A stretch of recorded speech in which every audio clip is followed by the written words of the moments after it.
Peut-être qu'en ce moment vous voyez passer des posts concernant, je sais pas, des repas plein de couleurs, avec plein de légumes, tagués healthy ou tagués sains. Peut-être que vous voyez passer aussi des recettes avec des solutions de remplacement pour des sucres, pour que ça soit avec des sucres à plus faible indice glycémique ou meilleurs pour la santé. Peut-être que vous voyez passer des recettes sans gluten, peut-être des avant-après de corps plus sains, plus minces, plus sveltes, des personnes qui sont au régime mais qui disent pas être au régime, qui disent que en fait c'est un rééquilibrage alimentaire et toutes ces choses-là. Peut-être que vous voyez passer ce genre de truc dans votre fil d'actualité et que en même temps que vous voyez passer ce genre de truc dans votre actualité, vous voyez aussi passer des posts concernant la diet culture et combien tout ce que je viens de citer juste avant, en fait c'est à proscrire et c'est dangereux parce que ça peut vous amener à des troubles du comportement alimentaire. Et dans ces contenus-là, on va vous expliquer qu'il ne faut pas penser comme ça et qu'il ne faut pas vous focaliser sur votre poids, sur votre alimentation et sur les remplacements et diaboliser certains groupes d'aliments. Et que plutôt à la place, vous devriez prendre plaisir à manger et manger ce qui vous va, ce qui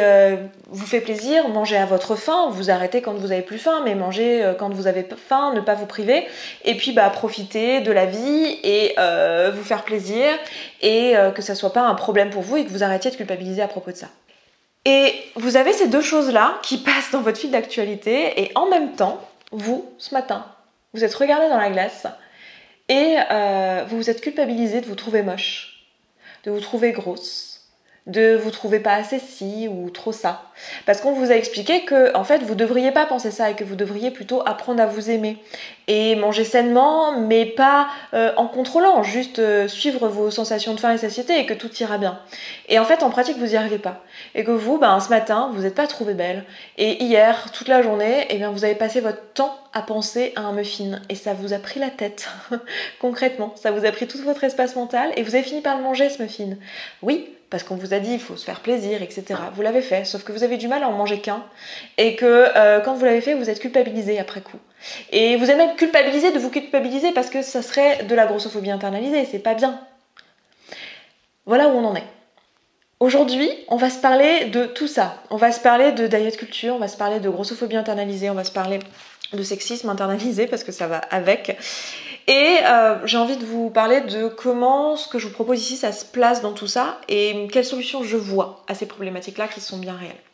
Si vous connaissez pas cette chaîne, je m'appelle Esther Taïfé, je suis coach en émotion et je me suis spécialisée il y a quelques années dans la perte de poids et la relation à la nourriture et ce que j'appelle moi les tampons émotionnels. C'est-à-dire que mon boulot et mon modo en fait c'est d'aider les personnes qui ont envie de perdre du poids mais qui n'y arrivent pas parce qu'elles savent exactement quoi manger mais elles n'arrivent pas à le faire en pratique parce qu'elles se culpabilisent, parce qu'elles se prennent la tête, parce qu'elles ont des pensées obsédantes et qu'elles n'arrivent pas à le faire, ça leur paraît juste surhumain. Et je les aide à le faire, mais pas juste à le faire pour perdre du poids, mais à le faire en changeant leur vision des choses, leur façon de penser, de telle sorte à devenir plus elles-mêmes et à adopter une façon de penser qui se rapproche plus de qui elles sont. Donc si ça vous parle tout ça et que vous êtes dans cette démarche-là,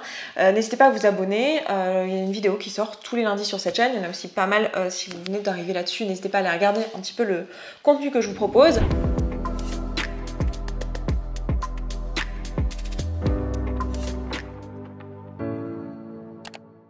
Si on cherche le mot diet culture, qu'on pourrait traduire en français par culture du régime, et qu'on le cherche juste sur Google et qu'on regarde les premiers résultats qui sortent, la première définition sur laquelle on tombe, c'est que c'est un système qui valorise le poids, la taille au sens forme du corps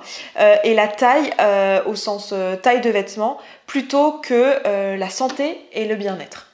Et que du coup, ça amène à des comportements qui, même si en apparence ils parlent de bonne santé, en fait la vraie intention derrière c'est de rester mince ou de le devenir et d'avoir une certaine forme de corps. Et la raison à ça, la raison pour laquelle dans notre société on valorise la minceur et le corps comme ça plutôt que le corps rond ou quoi, c'est parce que on a attribué en fait à ces corps-là tout un tas de caractéristiques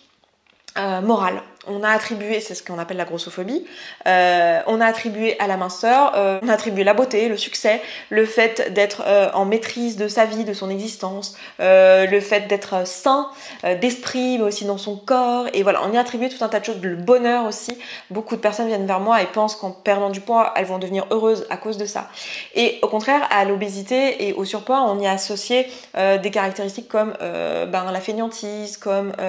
le fait de ne pas être assez, le fait d'être sans volonté, voilà, le fait d'être sale, le fait d'être moche, toutes ces choses-là. Et donc, vous allez voir beaucoup sur les réseaux sociaux en ce moment, et c'est une très bonne chose, des personnes qui vont dénoncer ça, qui vont dire voilà, en fait c'est toxique cette ambiance où on ne valorise que le corps, parce que évidemment c'est pas un corps qui définit votre bonheur. Donc la diet culture, si vous voulez, c'est cet ensemble de croyances, voilà, liées à l'alimentation, au corps, et au fait qu'on devrait être au régime et qu'on devrait faire attention à ce qu'on mange, et que c'est une vertu de le faire, que ça va nous rendre heureux, et que c'est bien en fait, et qu'on devrait tous faire ça. C'est en fait une pression finalement morale sur chacun d'entre nous, chacune d'entre nous en particulier, parce qu'elle s'applique à tout le monde, mais elle est en particulier très présente pour les femmes. Cette pression-là, elle peut amener à des troubles du comportement alimentaire. Elle peut amener des personnes à se trouver jamais assez minces, se trouver jamais assez en bonne santé, chercher la perfection et amener vers des troubles du comportement alimentaire. C'est pour ça que c'est beaucoup dénoncé et c'est pour ça qu'on en parle énormément et que c'est bien et que c'est une bonne chose. La problématique, c'est que la solution qu'on nous propose quand on nous parle de cette problématique-là, ça va être de se dire ok, du coup la solution c'est d'arrêter de parler de régime, d'arrêter de parler de corps, d'arrêter de parler de corps mince, d'arrêter de parler de tout ça, de sport, de fitness, de tous ces trucs-là, d'arrêter d'en parler et à la place eh bien, de promouvoir le fait de manger à sa faim, manger selon ses sensations physiques et de se faire plaisir de temps en temps et de ne pas se prendre la tête autour de la nourriture.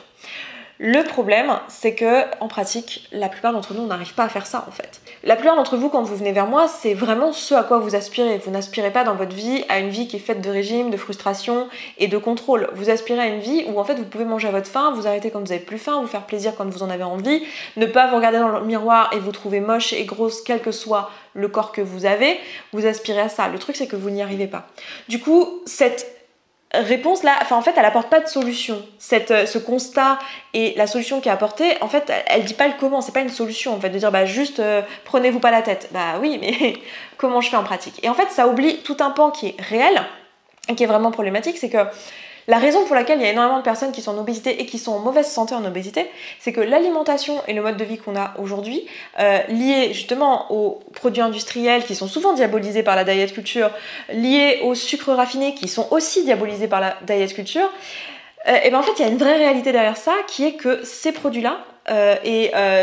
le mode de vie global qu'on peut avoir, donc plein de fast-food, et bien ça amène à de réelles problématiques de santé et notamment aussi une problématique qui est liée à la dopamine et au fait que en fait, aujourd'hui ce qu'il faut comprendre c'est que les produits industriels et les produits avec des sucres raffinés notamment ou des graisses, vraiment tout ça très condensé, en fait c'est des produits qui ont été développés pour avoir un bon goût, pour pouvoir être plaisant gustativement, pas pour être bon pour votre santé, pas pour vous donner vos nutriments et tout ça, et même pas pour votre morale. Ça n'a pas été fait pour vous donner du plaisir juste moral et faire que vous soyez sain d'esprit. Non, ça a été fait pour que vous deveniez addict à ça. Alors c'était pas volontaire et c'était pas dans un truc méchant, mais les industriels, eux, ce qu'ils voient, c'est que s'ils mettent un peu de sucre dans un produit, bah il va mieux se vendre et que les gens vont revenir le prendre. Pourquoi? Tout simplement parce que ça crée un système de récompense dans votre cerveau qui est lié à la dopamine et ça crée une sorte d'addiction. Alors souvent ce mot addiction au sucre il est utilisé à tort et à travers, mais pour simplifier on peut le voir comme ça. En fait ce que ça fait c'est que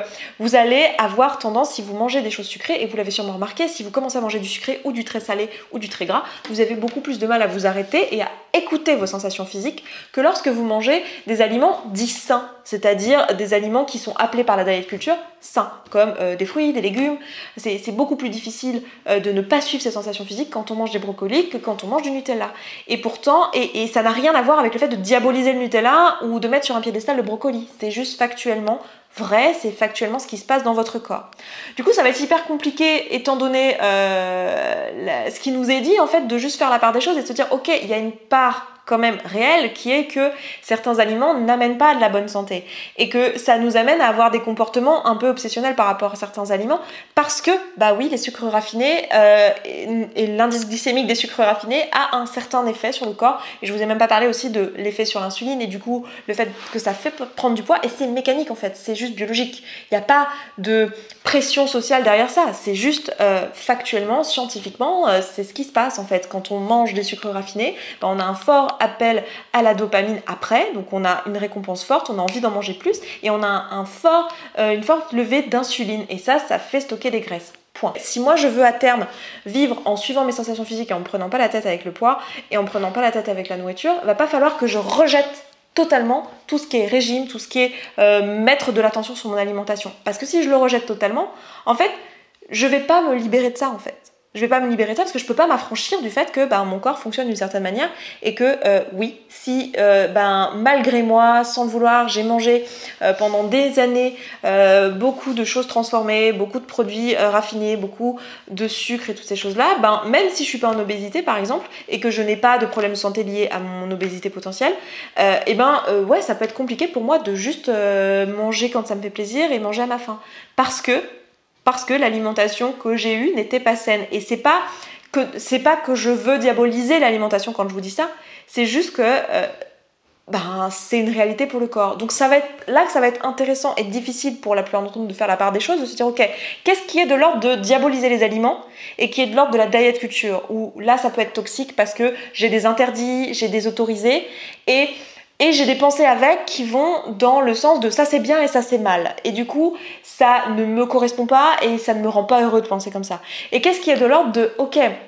j'ai envie de prendre mon indépendance dans ma vie, j'ai envie de me sentir bien avec la nourriture, j'ai envie d'avoir un rapport sain à la nourriture. Pour ça, il faut que je puisse écouter mes sensations physiques, que je puisse écouter mon corps. Qu'est-ce qui dans mon alimentation aujourd'hui m'en empêche et comment je peux mettre de l'attention là-dessus sans me créer des pensées d'obsession, des pensées dévalorisantes vis-à-vis de moi-même, sans me créer des pensées qui vont diaboliser ces aliments-là, mais juste me dire ok, comment je peux mettre de l'attention là-dessus pour justement avoir un corps plus sain et un esprit plus sain par rapport à ces choses-là. Et va venir en dernier lieu la question du rapport de soi à soi et de se demander, ok, si vous venez à moi parce que je vous parle de perte de poids et que vous avez donc ce désir de perdre de poids, ça va être intéressant de se poser la question, pourquoi je veux perdre du poids? Est-ce que je veux perdre du poids parce qu'on m'a expliqué et j'ai internalisé que être mince c'était être une bonne personne, une personne plus heureuse et voilà, une personne avec plus de qualité positive et du coup je veux aller vers ça, ou est-ce que je veux aller vers ça parce que là dans ce corps-là aujourd'hui je me sens pas bien, je me sens pas en bonne santé, je me sens pas à mon maximum et je me ressemble pas et j'ai tout un tas de pensées vis-à-vis de moi-même qui me ressemblent pas. Et si c'est le cas, dans ce cas d'aller commencer à explorer ça. Mais dans ces pensées que vous avez vis-à-vis de vous-même, il y a plein de pensées qui ne vous appartiennent pas et c'est normal et qui sont liées à de la grossophobie internalisée, qui sont liées à la diet culture et vous allez mettre le doigt dessus en faisant ce chemin-là et vous allez pouvoir vous poser la question pour chacune d'entre elles, est-ce que je garde ou est-ce que je laisse partir cette pensée-là? Et le but, ça va pas être de se culpabiliser d'avoir des pensées grossophobes vis-à-vis de soi-même. Ça va être de se dire, ok, en fait, ça, c'est une pensée grossophobe vis-à-vis de moi-même. Qu'est-ce que je veux en faire? Est-ce que je veux quand même perdre du poids? Ou est-ce que je veux la laisser partir? Et du coup, qu'est-ce qui me reste? Et quelles sont mes bonnes raisons à moi vis-à-vis de moi-même de perdre du poids? Et vous allez vous rendre compte, et ça m'est arrivé plusieurs fois dans mes quasiment 3 ans où j'accompagne les personnes à faire ce travail-là, ça m'est arrivé plusieurs fois de tomber sur des personnes qui en fait commencent à perdre du poids, retrouvent leurs sensations physiques, etc. parce qu'elles mettent de l'attention sur la nourriture et elles ont plus ces appels à la dopamine tout le temps qui les empêchent d'avoir justement le brouhaha vis-à-vis de la bouffe qui baisse et du coup de pouvoir suivre les sensations physiques, de pouvoir manger à leur faim, de pouvoir se faire plaisir sans que ça soit un problème, etc. Et elles perdent du poids et là elles se disent ok,